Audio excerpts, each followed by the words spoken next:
Me? Hi, this is Erma Grego from Senior Perspective, and today we're going to do a program on pet search. And my guests are Becky Phillips and Sherry Knight, Alex Ribeau, and Jana Ribeau. And also, we have some special guests. That is, what's his name? That's Jasper. And this is Sassy and Freedom. So that's the names of our other four-legged guests. So today we're going to be talking a little bit about pet search and what they do. And we have Sherry Knight here that is in charge of pet search. And we have a few questions we'd like to ask all of them to put us a little more alert as to what's going on. Okay, Sherry, how did it get started and how long was it in existence? Okay. Pet Search has been in existence since 1985.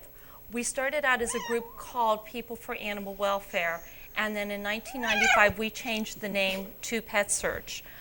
We are an all-volunteer animal rescue and placement organization, and our philosophy is family pets stay in family environments. So therefore, we do home sheltering. We use foster homes, which is Becky is one of our foster homes and holding Jasper. We use strictly foster homes. She's not very happy. We use strictly foster homes. She doesn't want to be a television star. Look that way. Yeah. To care for the animals that are in our foster homes. Okay, we'll turn Jasper this way so everybody can sort of see her for a little bit. Okay, where do the animals come from then? Becky? Becky, where do they come from? They're owner relinquishment. Some owners find health problems or housing or income issues where they're not able to keep them anymore. Some of them are strays that are found in the Humane Society, and the animal control will contact us. Let her come down. Yeah, probably, I would say about 80% of our animals are strays. Let her go down. Our philosophy, whoops. We want to get the strays off the street. Owner relinquishments, those animals still have a home, but our concern has to be the strays, the animals that we pick up off the interstate, the animals that are abandoned at the fairgrounds, the ones that are dropped off in parking lots. That's pretty much our main concern, making sure that those animals are off of the street and in safe environments where they can be cared for, and then we can begin to try to find homes for them. Okay, what kind of programs do you have available to anyone that would be interested in volunteering? Okay. Well, Jana and Alex are two of our volunteers. Probably the biggest program that we always need help with are foster homes, of course. These are volunteers that agree to bring animals into their homes, keep them with their families in a healthy and safe environment until we can find homes for them. So if we have 100 foster homes, we need 200 foster homes. There's always going to be need for foster homes because we have to have a place to put the animals that people are calling us about, that are strays or owner relinquishments or allergies or whatever it is, whatever the reason for that is. So that's always a concern. Not everybody can be foster homes because of their situation. Perhaps they rent or their work schedule. So then that's where we use volunteers for fundraising, and that's what helps cover the expenses that we have with our organization. We have our junior volunteers, such as Alex. These are high school students, middle school and high school students that come out and help us at different events, such as our adopt-a-thons. Jana is one of our cage cleaners at PetSmart, because we have cages at PetSmart where we keep our cats during the week when we're not doing adopt-a-thons. So we have cage cleaners. We need volunteers to transport animals to and from the vets.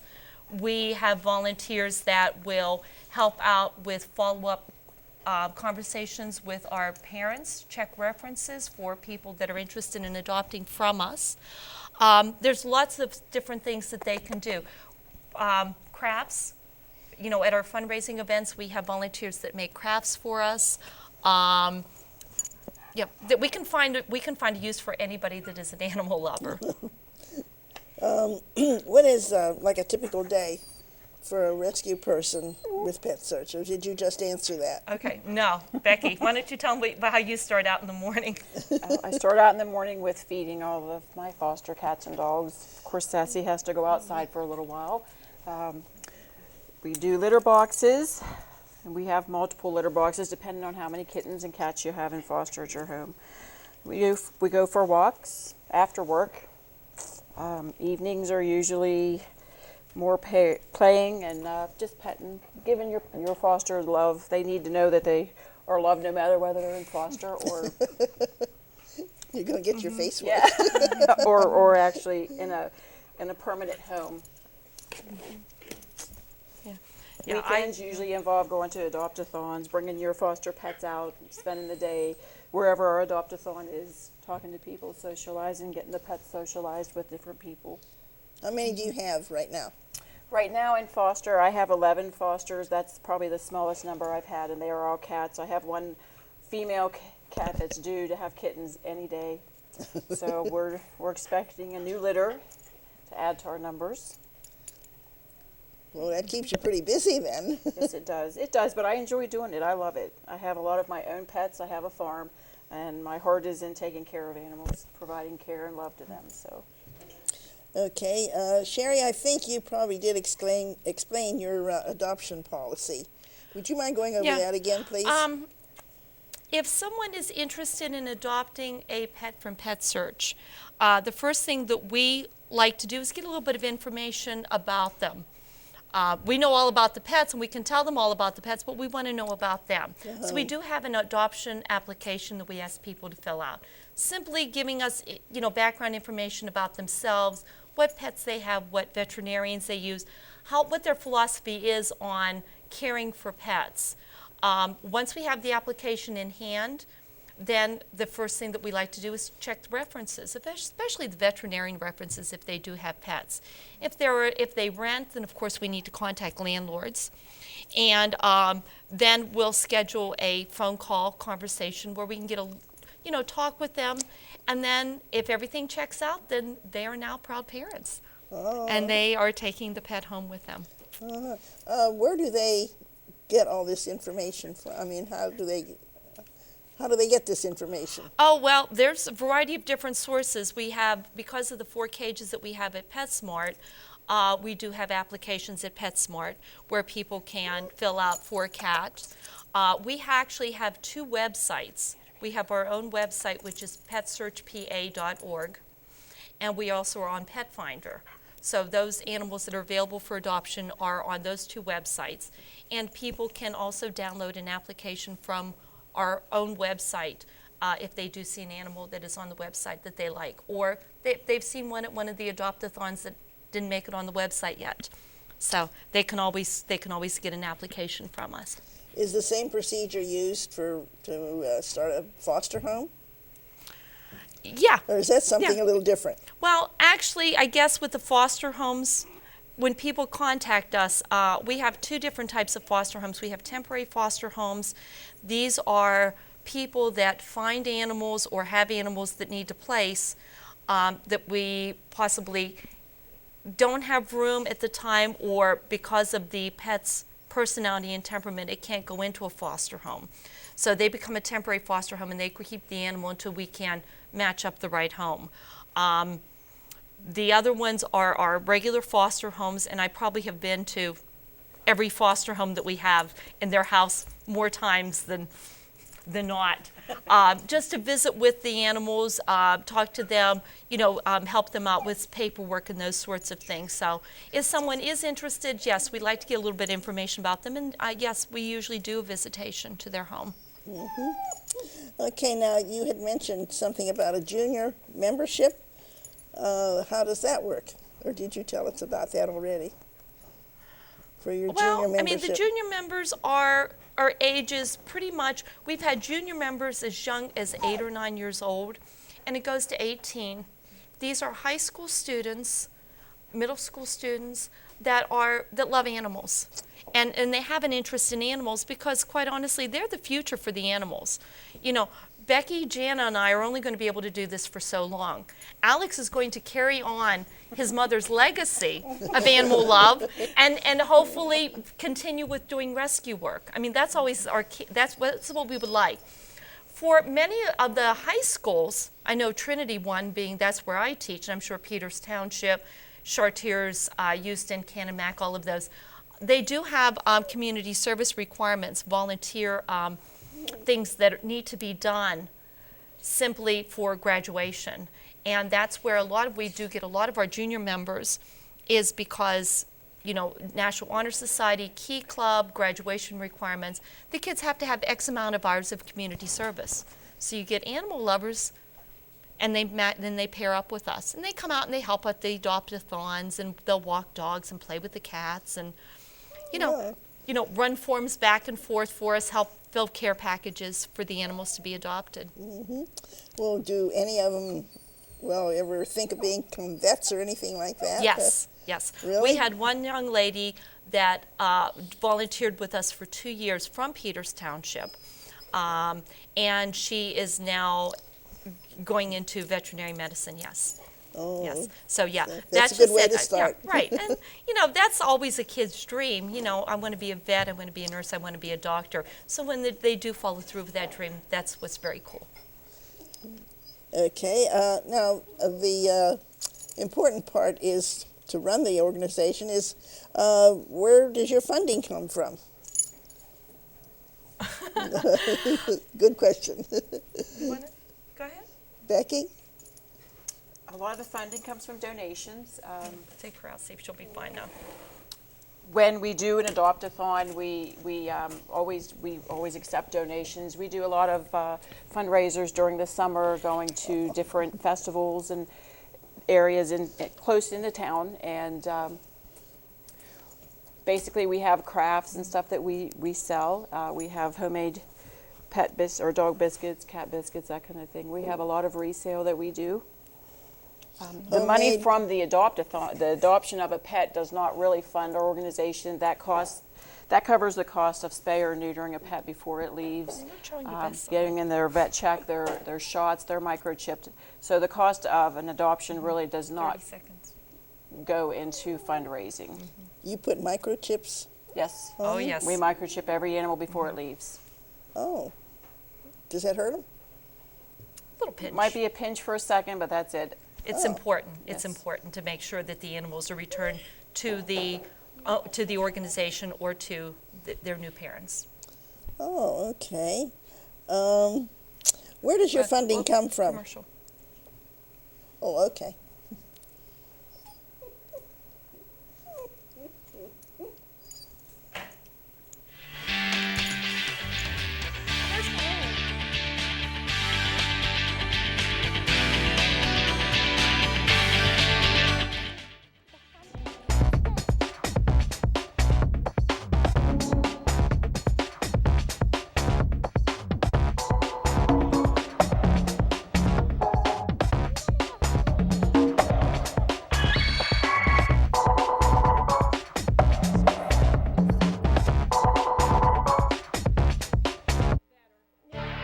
$626,000 investors. That's how many people SIPC has helped since 1970. $505 million. Over $500 million. That's how much SIPC has made available from its reserves to help investors. Over $15 billion. That's how much SIPC has made it possible for investors to recover. What is SIPC? It's the Securities Investor Protection Corporation. An investor's first line of defense in the unlikely event that a brokerage firm fails. It doesn't happen very often. But when it does, SIPC is there for real people. Like me. And me. And me. And you.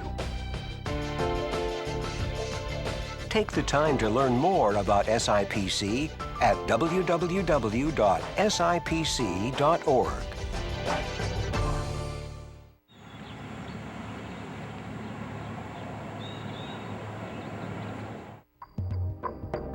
You can eradicate polio. You can promote peace. You can feed the hungry.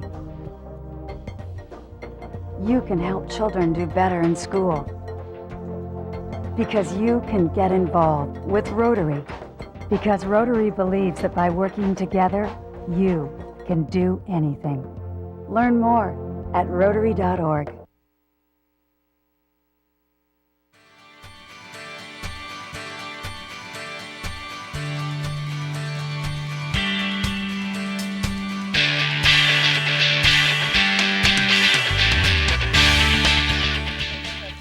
Okay, we're back again now with my guests, and I would like to know a little bit more about where does the funding come from to be able to run your foster homes? Who would like to answer that? Well, there is a lot of expense in being a foster home, and of course, as being a foster home, if somebody would choose, say from the audience that is watching the program today, they would choose to want to be a foster home and become involved with Pet Search, there's no expense to them.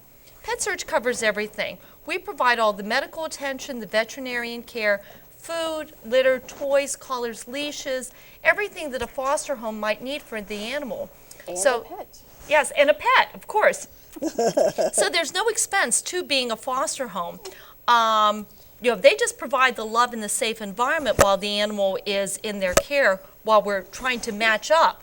Because really, I guess we're matchmakers. We're trying to match the personality and temperament of the pet, in this case with Jasper being a little temperamental today, with the needs of the owner, of a new potential parent. So, that's an expense there. Once a year we do a mailing, a Christmas mailing, and that does cover some of the expenses. The fundraising covers an awful lot by going to the Peters Township Community Days, the Pumpkin Festival, the Covered Bridge, all the different festivals and any place that anybody will let us come out and sell some of our beautiful handmade crafts and things like that.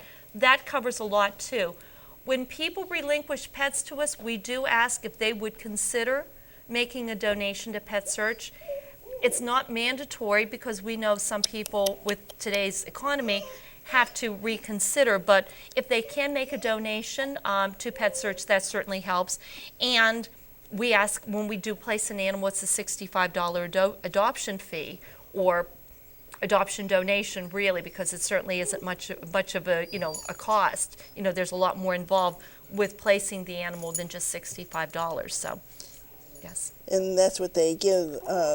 That's what they pay Pet Search. Yes, $65, and it covers. There's a lot involved with getting an animal ready for adoption. We'll get to that in a Yes. little bit. Okay. Yes. Okay. What? Who wants to answer this one? What programs do you offer to the community? Becky, Sherry. We offer a rabies clinic twice a year where anybody can bring their pets to have them vaccinated. We do microchipping there also.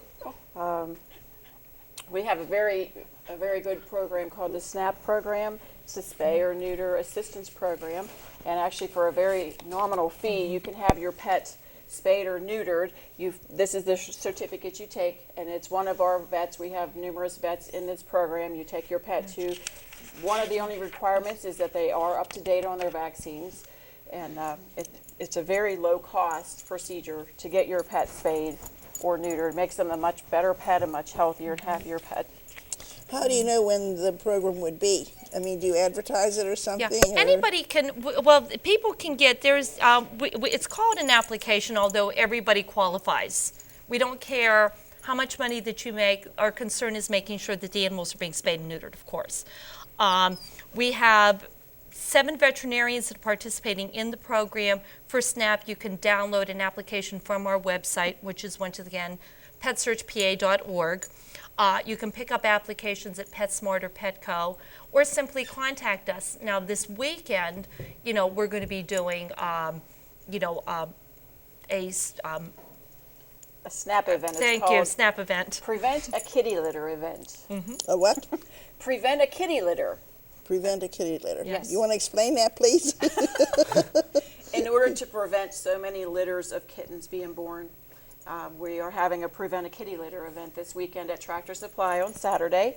It will be from 10 to 5 when you can come in and actually purchase that certificate to have your dog or cat spayed or neutered to prevent those unwanted pets. There are so many unwanted and uncared for pets that we're trying to just take care of that, make that a little easier, more available to pet owners in the area to stop by this Saturday at Tractor Supply, and we'll get them the voucher, and they can start the process to get their pet spayed or neutered.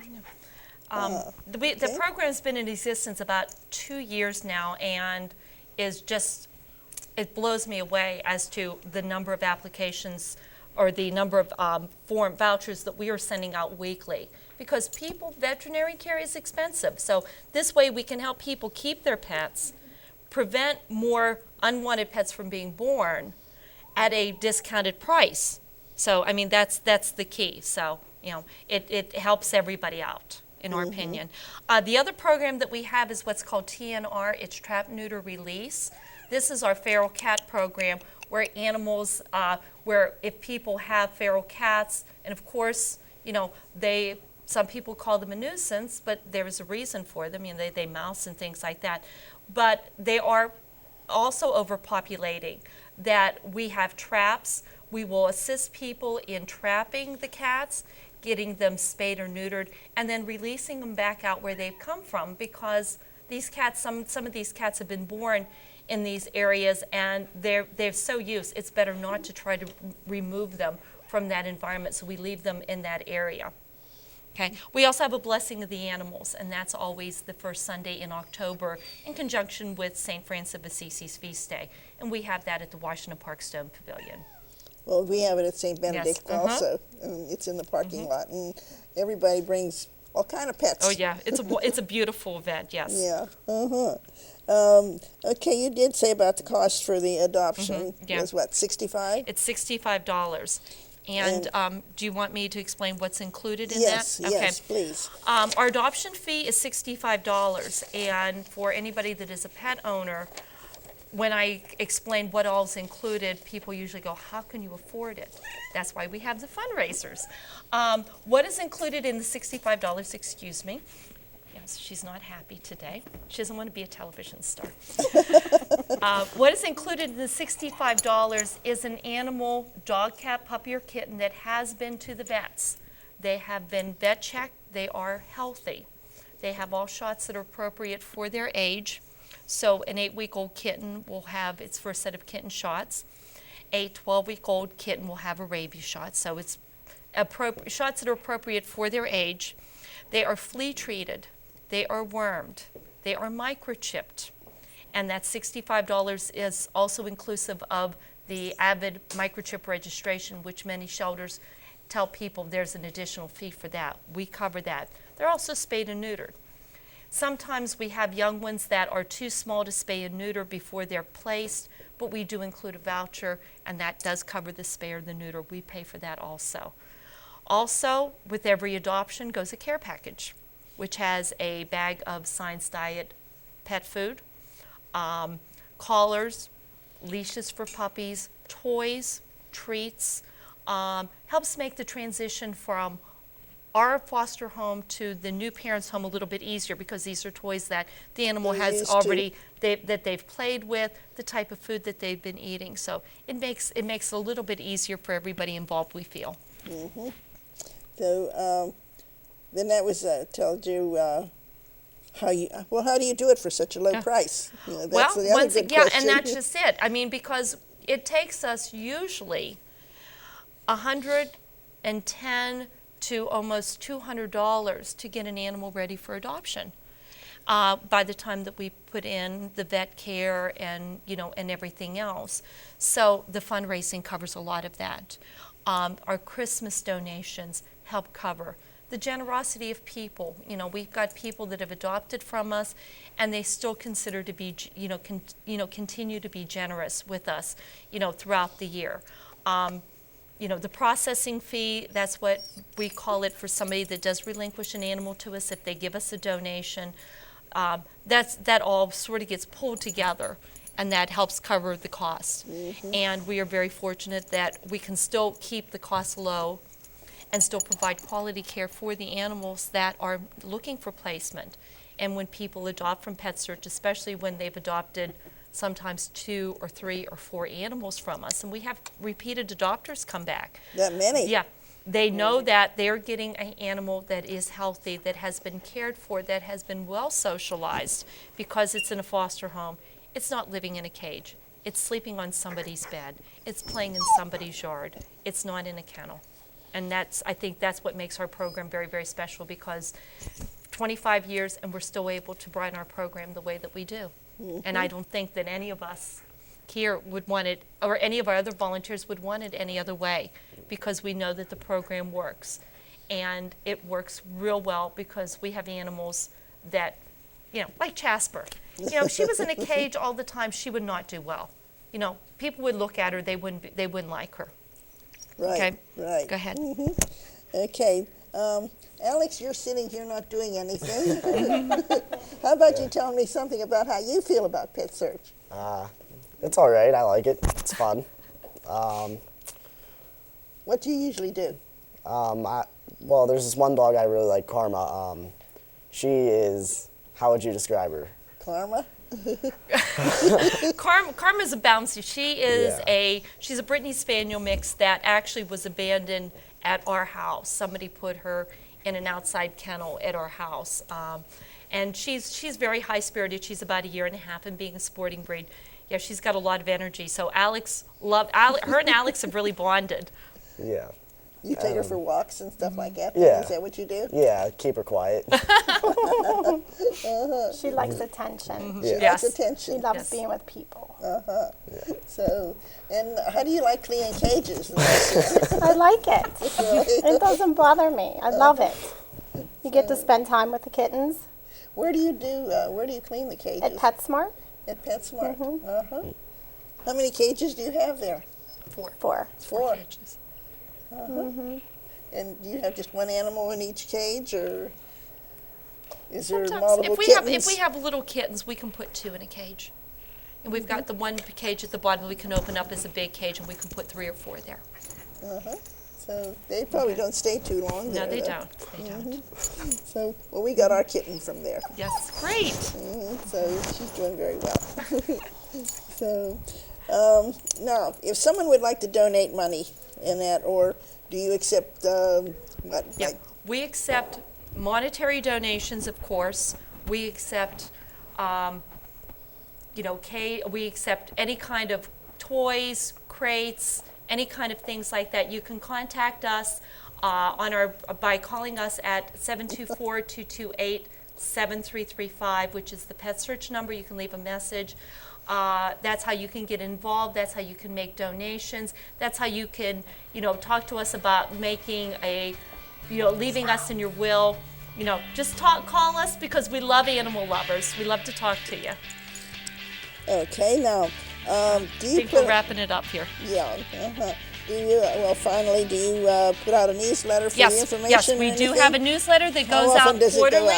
It goes out quarterly to people that donate to us. That's also available for pickup. It's called Claws, Paws, and Tails. It has information about PetSearch, upcoming events, things that we've done, care for animals. It's just we think a very informative newsletter that is very well received in the community. People look forward to getting it. Okay. I'll be looking forward to seeing you at Community Day. PetSearch will be at Community Days with our animals, yes. Well, I'll see you there. Okay, and I want to thank all of you. Thank you, Erma. Jana. Thank you. Thank you. Your kitty was very, very good. He was. Yeah. He's up for adoption. On the other hand,